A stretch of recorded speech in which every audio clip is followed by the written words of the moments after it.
Ramai tak tahu masalah buah pinggang ni sebenarnya selalu bagi isyarat awal. Tapi ramai orang anggap benda biasa je. Mula-mula air kencing berbuih, kaki mula bengkak waktu petang, badan cepat letih. Ramai fikir sebab kurang tidur ataupun penat bekerja. Masalah buah pinggang ni bukan datang secara mengejut. Dia berlaku perlahan-lahan sampai rutin hidup pun mula terganggu. Nak berjalan rasa berat sebab kaki bengkak. Malam pula asyik ulang alik ke tandas. Bangun pagi badan masih rasa lesu walaupun dah tidur lama. Bagi yang tak tahu, antara tanda yang selalu diabaikan ialah air kencing berbuih yang tak hilang-hilang, kaki dan buku lali makin mudah bengkak, badan cepat penat serta kerap membuang air kecil pada waktu malam.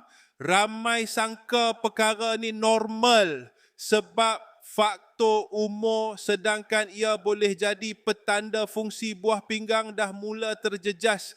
Masalah ni bukan orang berusia je boleh alami. Orang muda yang kurang minum air, ada darah tinggi, kencing manis atau selalu ambil minuman manis pun berisiko. Tapi ramai tak sedar sampai simptom makin mengganggu.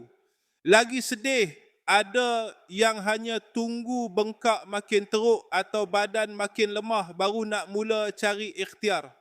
Sampailah ramai mula mengamalkan jus tiara yang diformulasikan dengan gabungan herba terpilih seperti ekstrak buah kulim, misai kucing dan akar tali hayat. Ramuan herba ini dipilih sebagai ikhtiar untuk membantu menyokong kesihatan buah pinggang dan sistem perkumuhan. Apa yang buat ramai gembira, ramai pengguna berkongsi, mereka mula rasa badan lebih ringan, kaki kurang rasa berat dan air kencing berbuih semakin berkurang selepas diamalkan secara konsisten. Sebab tu kalau kau dah mula perasan air kencing berbuih, kaki selalu bengkak, badan cepat letih atau kerap bangun malam nak buang air kecil, jangan tunggu sampai simptom makin mengganggu kehidupan harian.